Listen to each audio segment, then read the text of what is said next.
దేశం భారతదేశం. మన రాష్ట్రం మన భాష తెలుగు. మనం తెలుగు సంవత్సరానికి ఉగాది జరుపుకుంటామమ్మా. ఊ అంటే నక్షత్ర, గా అంటే గమనం.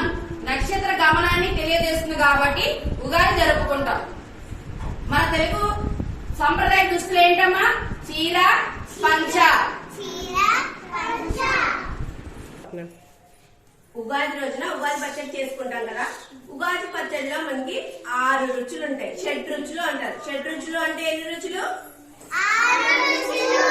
6 రుచులు ఏంటో చూద్దాం ఇప్పుడు. తీపి, చేదు, పులుపు, వగరు, ఉప్పు, కారం. ఇవన్నీ మన జీవితంలో కూడా ఉంటాయి. తీపి, చేదు అంటే కష్టం, సుఖం.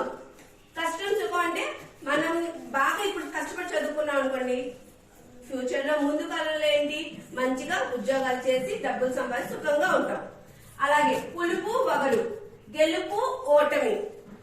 రన్నింగ్ రేస్ లో బాగా రన్ చేసాం అనుకోండి, ఇప్పుడు గెలిస్తే మనం చాలా గెలుపు అంటారు దాన్ని. అదే ఓడిపోయామంటే దాన్ని ఓటమి అంటారు. తర్వాత ఉప్పు, కారం, కలిమి, లేమి. కలిమి, లేమి అంటే మనం ఇప్పుడు షాప్ కి వెళ్తాం, చాక్లెట్ కొనుక్కోవాలని ఉంది, మన దగ్గర డబ్బులుంటే అది కలిమి. అదే చాక్లెట్ కొనుక్కోవాలంటే మనకి డబ్బులు ఇవ్వనుకోండి, దాన్ని లేమి అంటారు. ఇది అంతా ఉగాది పచ్చడితో తెలిపే జీవితాన్ని తెలియజేసే ఏకైక సంస్కృతి భారతీయ సంస్కృతి. ఏ సంస్కృతి అమ్మా? మన మతం హిందూ మతం. మన మతం అందుకే ఏ దేశం